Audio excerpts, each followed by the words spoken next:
Hello, everyone, and welcome back to our virtual Mishnah Berurah share. We're holding Mishnah Berurah Chelik Beis, and Emir Hashem. We will be learning today Daf Samach Ches Amud Aleph. We are continuing to learn Hilchos B'Sias Apas, and we have been discussing the very, very complex sugya of Pas Haba B'Kistin. And the truth is, I do want to mention that we're not going to be giving necessarily piskei halachas to a lot of shilos that come up with Pas Haba B'Kistin. That's not really the goal of this shir, to give out piskei halachas. This is a Mishnah Berurah shir. It's a shir which gives you what the Chavetz Chaim says in the Mishnah Berurah.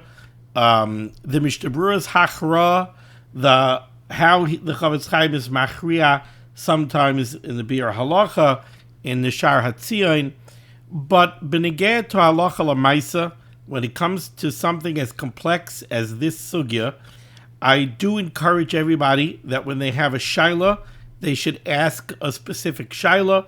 If they have a pasuk that they always address their shailas to, which I hope everybody has, certainly they should address their shailas there. If somebody wants to reach out to me and wants to ask me a shaila, they could ask me a shaila and I will answer it to the best of my abilities. But a lot of the discussions that we have here in this year do leave open loops, and they do leave open ends. I do want to mention before we begin that our learning should be a schus refuah shalema for my Rebbe, Moreinu Rav Shalom Ruvain ben Shima, who is in need of a refuah shalema. Also for Ariel Yosef ben Miriam Rezel and Meir ben Chayesara, who are in need of Rachem Shamayim. Certainly, our learning should be a schus for Achenu Kol Beis Yisrael, Hanesunim Batzara Ubashivya, Ha'imdim Bein Bayam Ubein Bayabasha, Hamakayim Yerachem Aleihem V'Yotzim Mitzar L'Ravacha Me'afelo La'Oira U'Mishibud L'Geula Hashta Bagala U'Vizman Kariv and Emar Amen. I woke up this morning to horrific news when I learned about this ambush that took place in Gaza that cost us 10 of our people, 10 of our soldiers. The Rebbeinu Shalom should have Rachmanis and Klal Yisrael. We light the Chanukah menorah. I could see my menorah over here. You can't see it on the camera. It's the time of Chanukah. We say, Baruch Atah Hashem Elokeinu melech ha'olam, she'asa nisim laviseinu bayamim hahem bizman hazeh. The Rebbeinu Shalom made nisim for us during this time period. The Rebbeinu Shalom made nisim on Chanukah. And we know it was Rabim biyad ma'atim, Tameim biyad tahirim. Certainly, we're mispal to the Rebbeinu Shalom. He should continue to make nisim for us, and he should protect, like I always say at the end of the year, the schus of limud HaTorah, the schus of our tefillos should be making against Klal Yisrael. Nobody should know from any tzaris. The Rebbeinu Shalom should send a complete Yeshua, the Yeshua that will only come with the Geula Shalema, B'bias Gael Tzedek, B'mehera V'yamenu. So, one of the open loops that comes up from yesterday's shir. In yesterday's shir, at the end of Siv Zion, one of the forms of Pas Haba B'Kistin that the Mechaber gave us were, in the words of the Mechaber, Ka'avim Yeveshim V'Kaisisim Oisam V'Heim Hanikraim Bishkainish. This, we learned yesterday, is a type of dough. It's some kind of a pretzel, a cracker. These are hard. The form factor of these foods is that they're hard, they're brittle, they're crunchy. They're made out of a thick, heavy dough. It's interesting that I was speaking to somebody, I think I mentioned it yesterday's shir, that when the Mechaber says on the second line down in Samach Zayin Amud Beis, Ke'avim Yeveshim, there is another girsa apparently that says Kachim Yeveshim, which is like a thick cookie. That's what it is. It's a hard, brittle substance.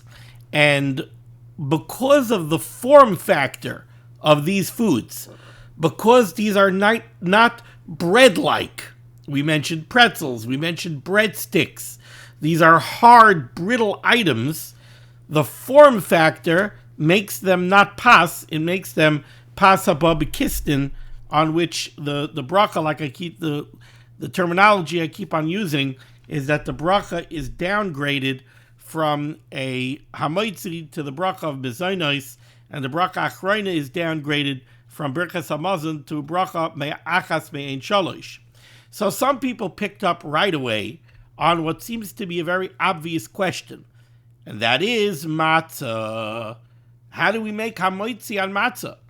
If pasa ba b'kisnin is something that's made out of a heavy, dry dough, and it results in a baked item which is hard and stiff and brittle, well, that would seem to be the very definition of matzah.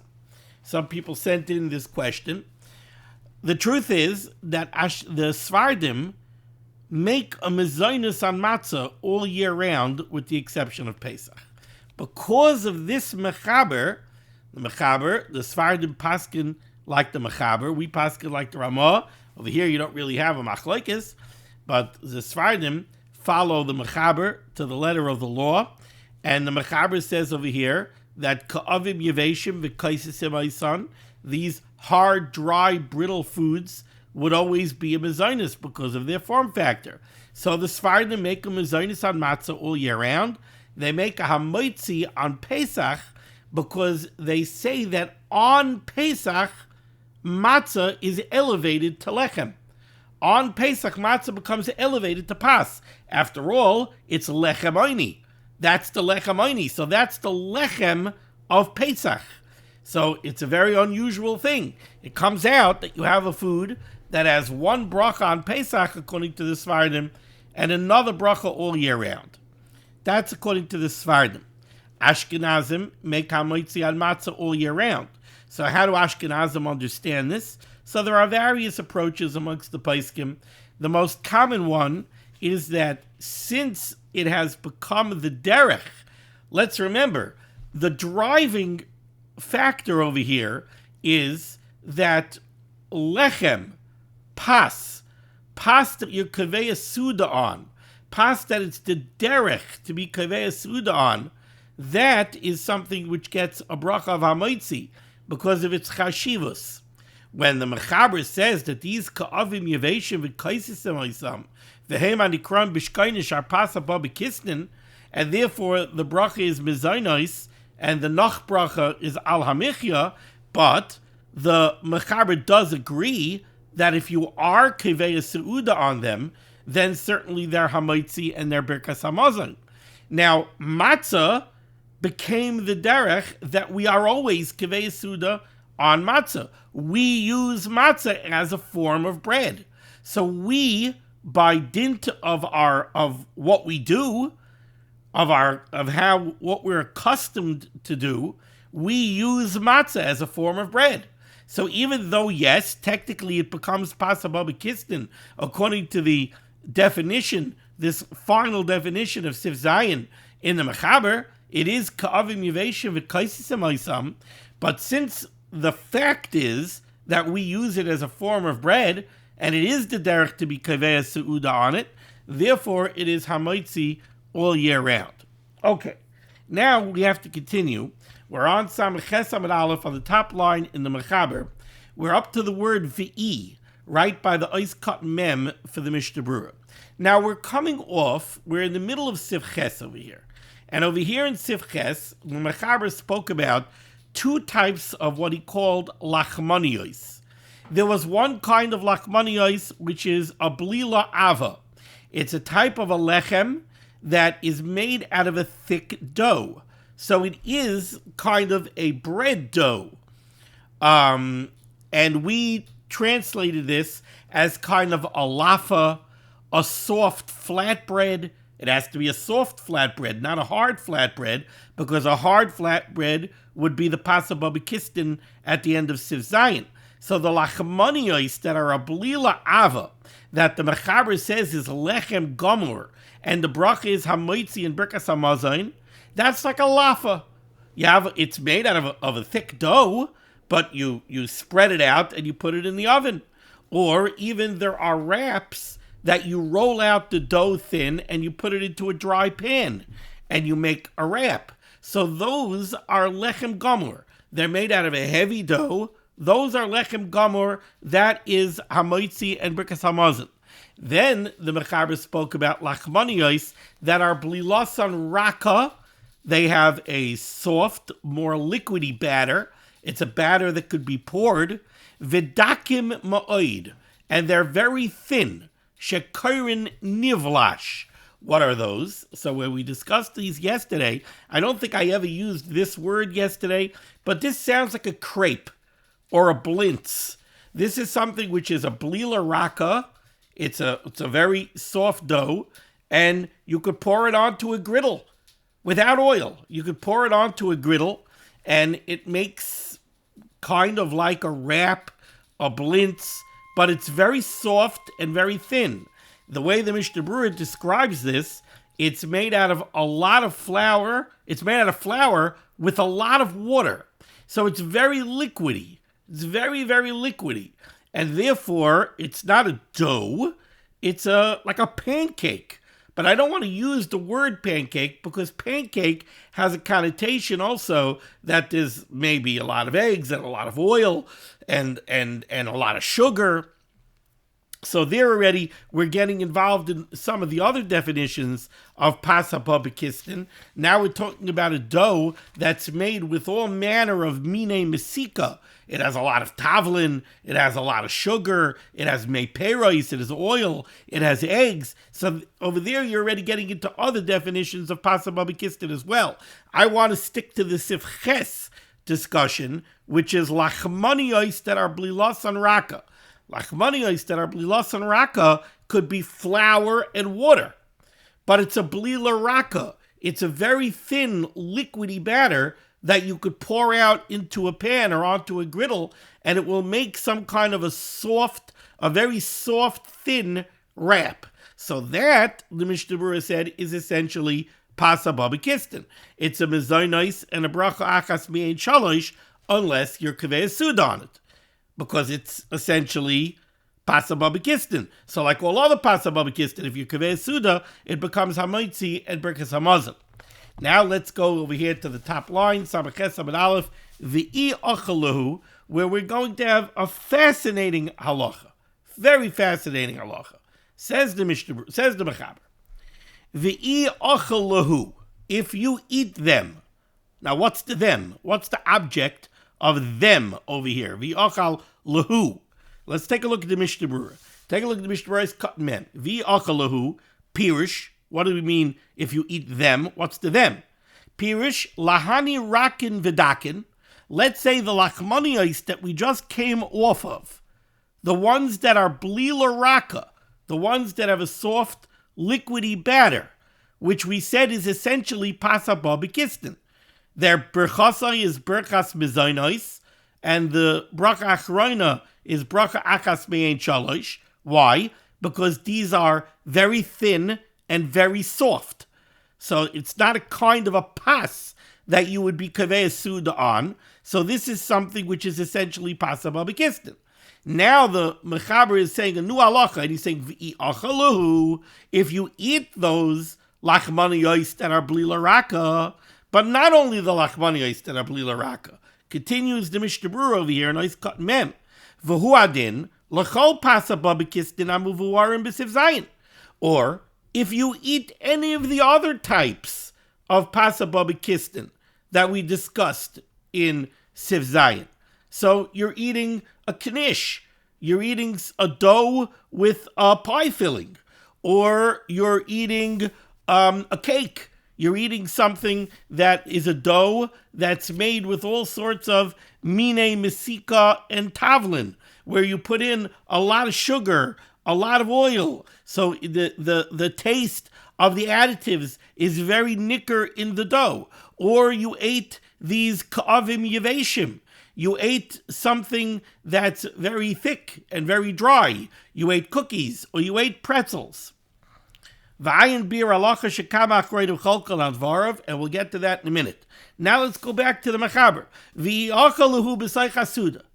So, according to this Mishnah Berurah's cut mem that we just learned, what this means is, if you ate any kind of pasa b'kisnin in middle of a suda, shaloi machmas suda, but you did not eat them for Seuda purposes. What does that mean? Well, let's jump right back to the Mishnah Berurah. Ois Cotton Mem Aleph. You ate them shaloi machmas hasuda. You did not eat these pasa babikistin during the Suda for Seuda purposes. So why do you eat them? Says the Chavetz Chaim Pirish, shaloi achalam lahasbia ra'avoinoi. You didn't eat these pasa babikistin in middle of the Suda as part of the meal to fill you up. During the meal, you eat a lot of different types of foods. But the foods that you eat in the middle of the meal are generally foods that you're eating to satisfy your hunger, right? So you might eat a steak. The steak is the protein. You need the protein to give you sustainable energy. You're going to have some carbs. You're going to have some bread. The carbs help fill you up. You're going to have a side dish. You're going to have vegetables. That also fills you up. Fiber makes you feel full. So you have all sorts of foods that you eat in the middle of the Suda, but these are all meal foods that are eaten to satisfy your hunger. That's why you're sitting down to eat a meal. You're sitting down to eat a meal, so you should be satisfied and you shouldn't be hungry. But sometimes you eat something in the middle of the Suda that you're not eating to fill yourself up. Baharaya, sometimes you'll eat these foods even if you're not really hungry, like a piece of cake, like a cookie, right? So very often you will eat something which is, let's see the Mishnah Berurah again, Pirish, Shalaya Cholab Lazbia Ravainai. You didn't eat this pasa babikistin to satisfy your hunger. Rak likinuach umisika. You ate them for kinuach and misika. Let's take the second word first. Misika means sweetness. Sometimes you eat a whole meal. You might have a nice steak and a nice French fries as a side dish, and maybe you dipped the French fries into ketchup or into spicy mayo, and maybe you ate it together with a slice of bread. But now, after this delicious but heavy meal, you might want to eat something sweet. So you take a piece of chocolate. The piece of chocolate that you take to eat at that point is not lahasbia ra'avoinoi. You're not eating the chocolate to satisfy your hunger. The after dinner mint is not to satisfy your hunger. It's misika. At the end of the meal, you like to eat something sweet. Another reason you might eat something that's not lahasbia ra'avoinoi is likinuach. What does likinuach mean? Literally, the word likinuach means to cleanse the palate. Likinuach, what does it mean, kinuach? Again, it means that you just ate a heavy meal. Now, you want to eat something that's going to put a light, pleasant taste in your mouth. So you'll have some sorbet. Now, sorbet is a shahakal. It's not pasa babikistin. It's not the topic of Siman Kuf Samaches Sivches.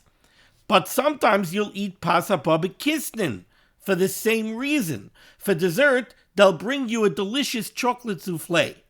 Or they'll bring you a delicious, the runny chips, which is essentially a brownie with a soft middle, or a blondie, which is a whitish chocolate chip cookie, and the middle is like very melty. Maybe they'll put a scoop of ice cream on top of it. If you ate a steak, it'll be par of ice cream, or maybe it'll be apples. Maybe it'll be an apple dish. But you have mizoinos over here, and you have bona fide pasa babikistin. So they're bringing you pasa babikistin b'soy chasuda. It's in the middle of the Suda. It might be the final course of the Suda, but it's in the middle of the Suda. Now, sometimes, by the way, you can have this even in the middle of the Suda, not dessert. Maybe you have pasa babikistin as a side dish on your plate. They make one of those apple cranberry muffin type confections that they serve as a side dish. Or, I don't see it so often anymore, and maybe it's because of this shaila.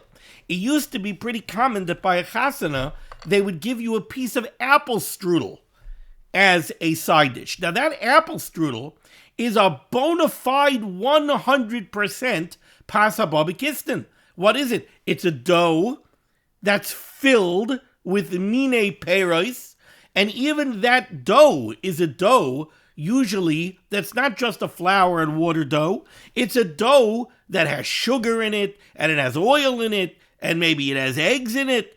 So you have a dough that's formed with mei peiros and mine mesika, and it's formed into a pocket that it's filled with apples. That's bona fide pasa babakistan. Now, if you have pasa babakistan that you're eating b'say chasuda, whether dessert or otherwise, and it's not being eaten lahazbia ra'avoinoi, it's not being eaten to satisfy your hunger. Instead, it's being eaten, like in the words of the Mishnah Berurah, rak likinuach umesika. It's being eaten to put a pleasant taste in the mouth, or to have something light and sweet. In that case, let's jump back to the Mechaber now. V'yi'achaluhu b'say chasuda shaloi machmas hasuda. If you eat pasa babakistan, and you eat it b'say chasuda, you eat it as in the middle of a meal, but you're not eating it machmas hasuda. You're not eating it lahazbia ra'avoinoi. You're not eating it to fill yourself up. You're only eating it for kinuach or mesika. Then says the Mechaber a fascinating halacha. Tu'unin bracha lifneihem. You need to make a bracha rishayna on these pasa babakistan that you're eating in the middle of the meal. It's not covered by your hamaitzi. We are used to the default position that you wash, you make a hamaitzi, and the hamaitzi patters everything in the meal. Says the Mechaber, the hamaitzi only patters the foods that you're eating lahazbia ra'avoinoi. The hamaitzi only patters the foods that you eat to satisfy your hunger as part of the meal.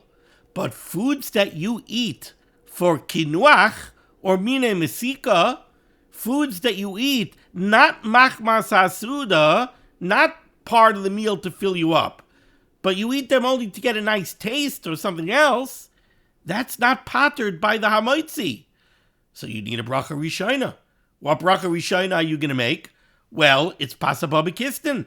If you're not eating enough of it to be kiveh seuda on it, you'll make a bezainos. So says the Mechaber, tu'unim bracha lifneihem, these need their own bracha rishayna, v'loy la'achreihem.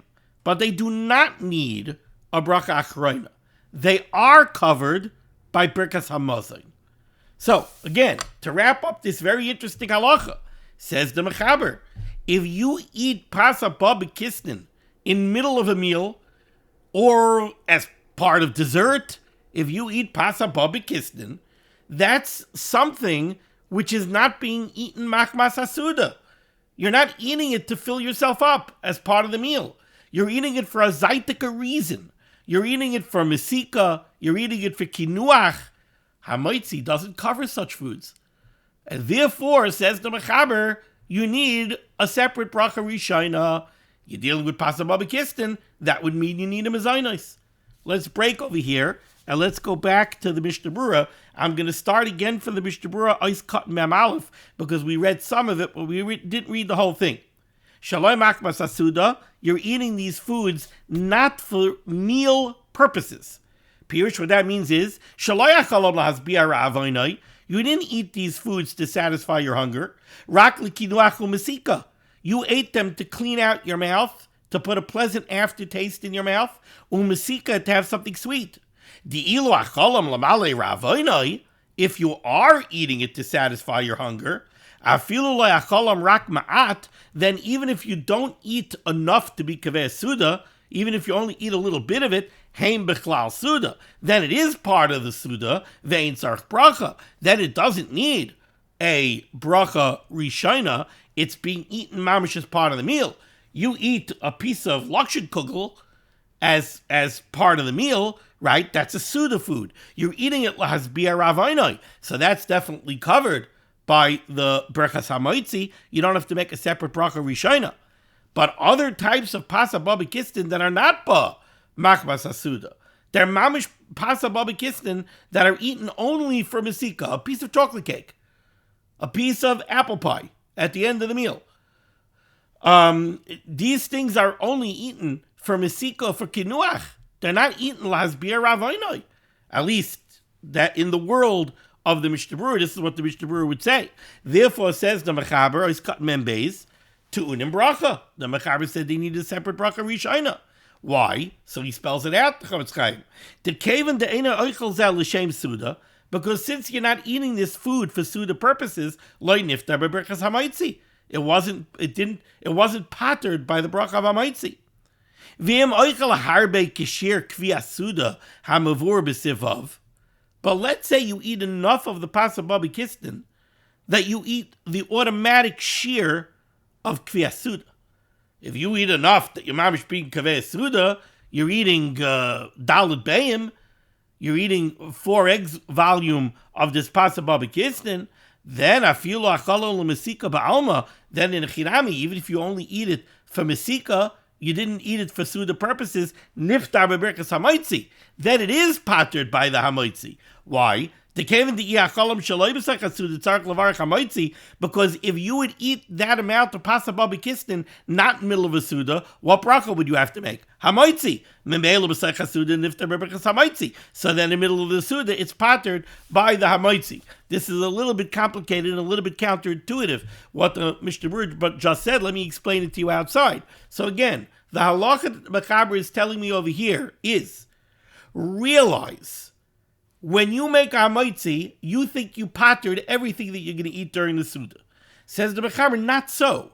You only patter foods that you're eating machmas suda. You're only pattering foods that you're eating for suda purposes. If you eat foods in the middle of the meal that you're not eating for suda purposes, then you have to make a separate bracha rishayna.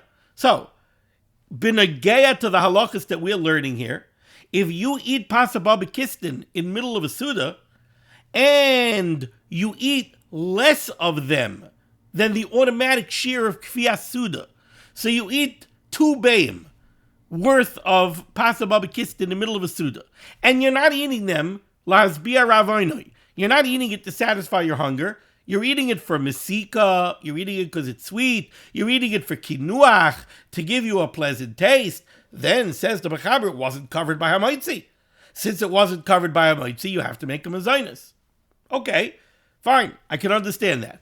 Now, how about if they bring out the pasa babi kistin in the middle of the suda, so they bring out an apple pie in the middle of the suda, and you really like apple pie.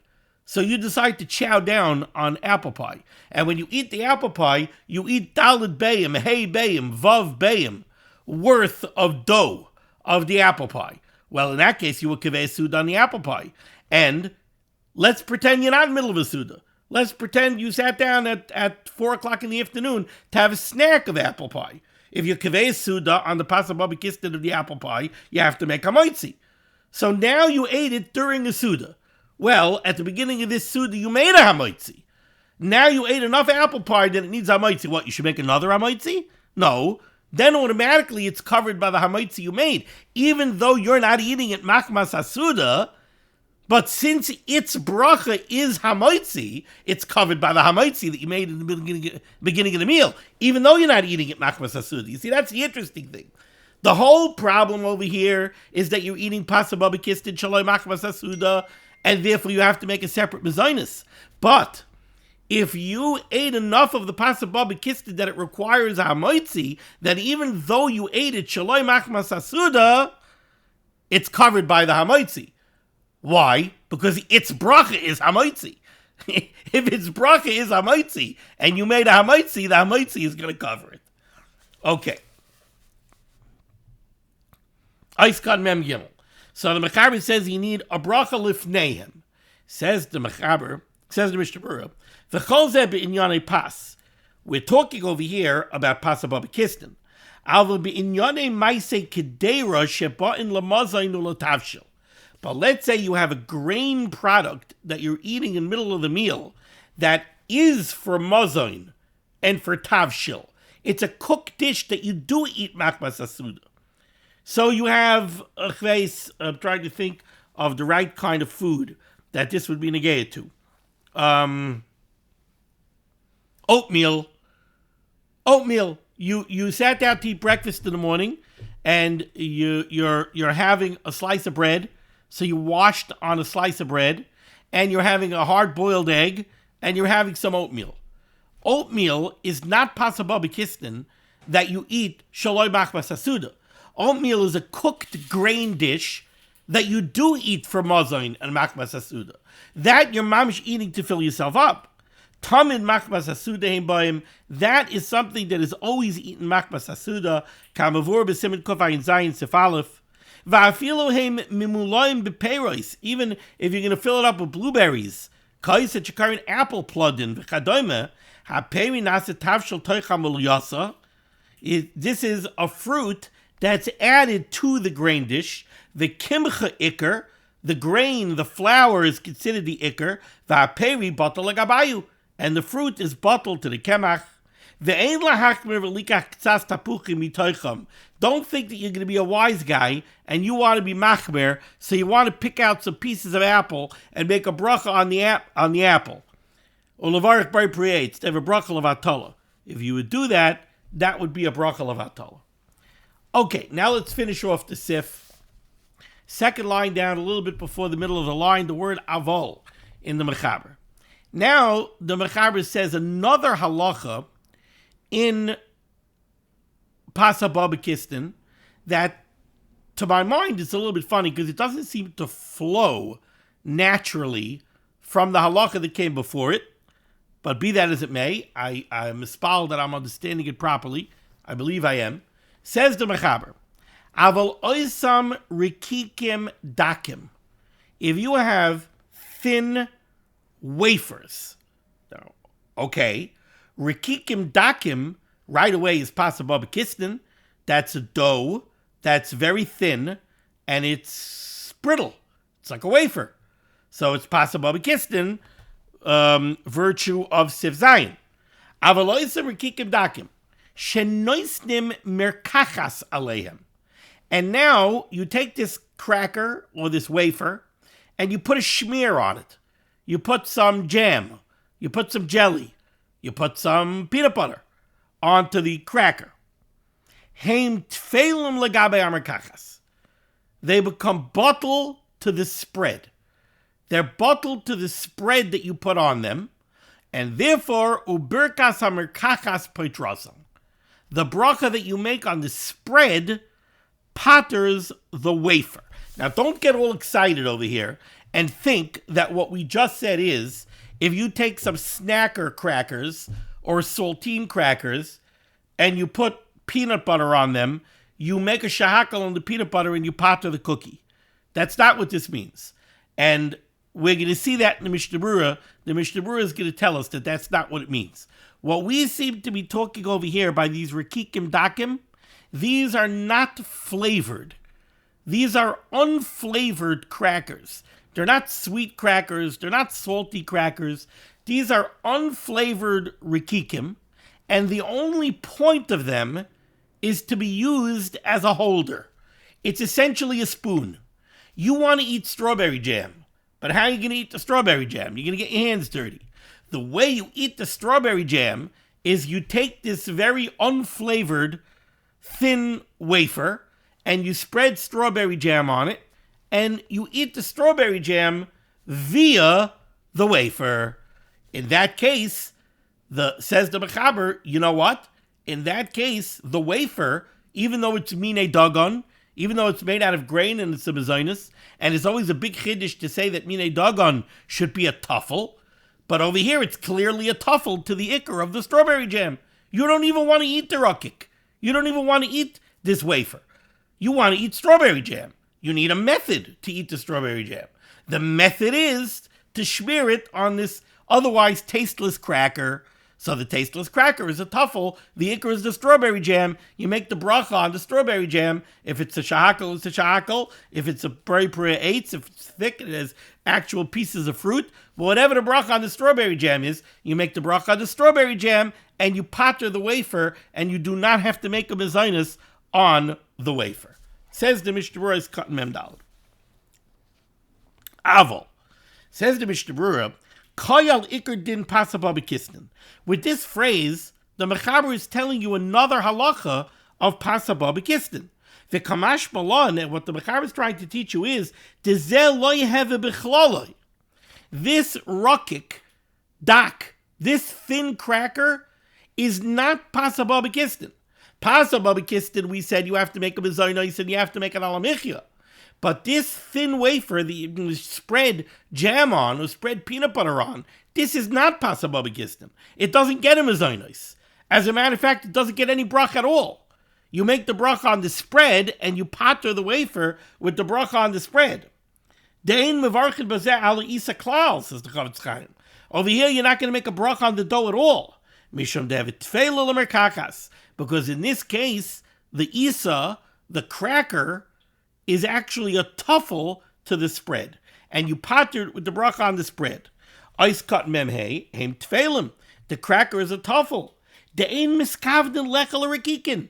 Because the truth is, you have no interest in eating the wafer. Varaksha oisin oisam, they make these wafers kedei shelo yitanfu ayadayim me'amerkakas, only so that your hands shouldn't get dirty from the spread. V'lachein have a isa b'klal tuffel. Therefore, the dough product, the wafer, actually becomes a tuffel to the merkakas k'lekaman b'simin ratio beisiv beis. V'kosvu achrayim sham, says the Chavetz Chaim, you should know that the achrayim right over there, in our regions, now here's what I told you, don't get all excited to think that this means peanut butter on flavored crackers. The Kosrach Reinim Sham,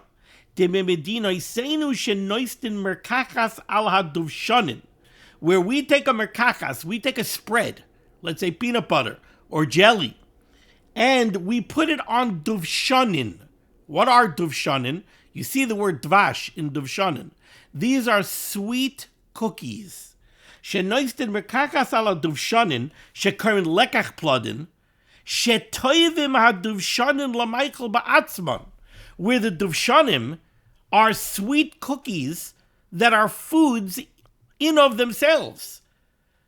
So this is not a rokik dak that you have no interest in eating, and you're only eating it as a carrier for the merkachas. This is something that you would eat as a cookie on its own. Happens to be now you want to take the cookie and you want to spread some jelly on it. In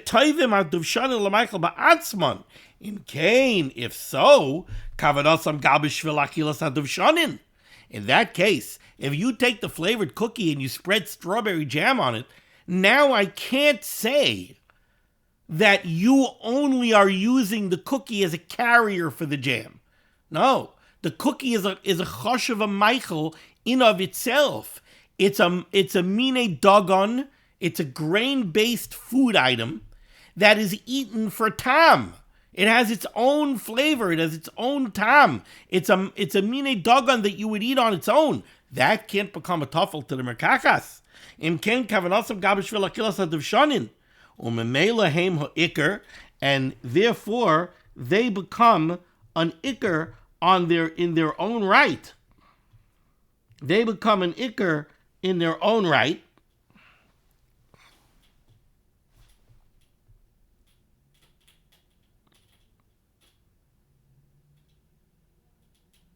Yeah. You would make a bracha in its own right on the cookie. And you would pater the spread by the bracha on the cookie. Upashut, but says the Mishnah Berurah, it's pashut, the davka shebe'es afia nefin biyachad. But that's only if the cookie and the merkachas were baked together. Aval im afa haduvshanin levad. But if you bake the cookie on its own, va'achakach maniach aleim milamala hamerkachas, and then you put the spread on top of the cookie, ein nasin hamerkachas tfeila lehem. Then the spread cannot be a tuffle to the cookie. Shekavanose le'echel shneim. Now you want to eat both of them. Ve'ein hamerkachas boin lelafes haduvshanin. The spread is not there to add flavor to the cookie. No, you want to eat the spread and you want to eat the cookie. And in that case, v'tzarich levarich gam al merkachas, in that case, you would have to make a bracha on the spread as well. So, it seems to me over here in this, I think we need to recap what we just saw over here between the Mechaber and Mishnah Berurah Ois Kat Memhei. The Mechaber gave us a case of Rikikim Dakim. These are thin, seemingly unflavored wafers that you would have absolutely no interest in eating on their own. The only reason you're going to eat it now is because you're putting a merkachas on it. So you're eating the cracker because the cracker is a carrier for the merkachas. In that case, we have a very big chiddush. Even though the rakik, the wafer, is a min dagon, it's a mezainos, it becomes a tuffle to the merkachas because you have no interest in eating the rakik. You only want to eat the merkachas. You're eating the wafer as a carrier for the merkachas. So you make, let's say, a shahakal on the merkachas, and you pater the wafer with the shakel on the merkachas. That was the Mechaber and the Mishnah Berurah's explanation of the Mechaber. Then the Mishnah Berurah brought down the Achronim, who say, what if we're not talking about like a thin, unflavored wafer that you have no interest in eating? What if we're talking about a cookie? A graham cracker. A graham cracker is a nice chush of a cookie. Now you take strawberry jam and you put it onto the graham cracker. Well, in that case, says the Mishnah Berurah, you can't tell me that you're going to pater the graham cracker with a bracha on the strawberry jam. The graham cracker is a chush of a cookie. That's the dovshanin. It's a chush of a Michael on itself. It's a mine dagon that has flavor that you would eat on its own. In that case, you want to eat the cookie. Well, if you want to eat the cookie, then the cookie becomes the ikr, and you make the bracha on the cookie, and you pater the spread. But then the Mishnah Berurah says, but that's only if you bake them together. But if you baked the cookie alone, and then you put the spread on it, then the spread does not become a tuffle, because you want to eat both of them, and then you have to make a bracha on both of them. When I walk away from this Mishnah Berurah Ois Kat Memhei, it sounds to me that if you take a graham cracker and you spread strawberry jam on the graham cracker, that according to the Mishnah Berurah, you would have to make a bezoinus on the cracker and a shahakal on the jam, because they weren't baked together. Now, you might have seen me looking over at my phone, and that's because I texted this question to a paisik about an hour ago, and I said, according to the Mishnah Berurah, it sounds to me like if you take peanut butter or you take strawberry jam and you smear it on a flavored cookie, you have to make 2 brachas. And he just sent me back, no. But I don't understand his reasoning. He's very cryptic. It's a text message. And I don't understand what he's telling me in this text message. I'm not going to read the words to you because you won't understand them either. So I'm going to have to reach out to him, and I'm going to have to call him, and I'm going to have to get back to you. But the way I read Ois Kat Memhei over here, sounds to me like you take a graham cracker, that's dovshanin, and it was baked separately. So it certainly is not going to become a tuffle to the merkachas. Now you take merkachas and you put it onto that graham cracker. It sounds to me like you got to make 2 brachas according to the Mishnah Berurah. Okay, I don't know what just happened over here. I assume everybody's still here. Yeah. Okay, we're going to stop over here and we'll continue Mir Hashem next time, and I'll have to get back to you on this Shaila.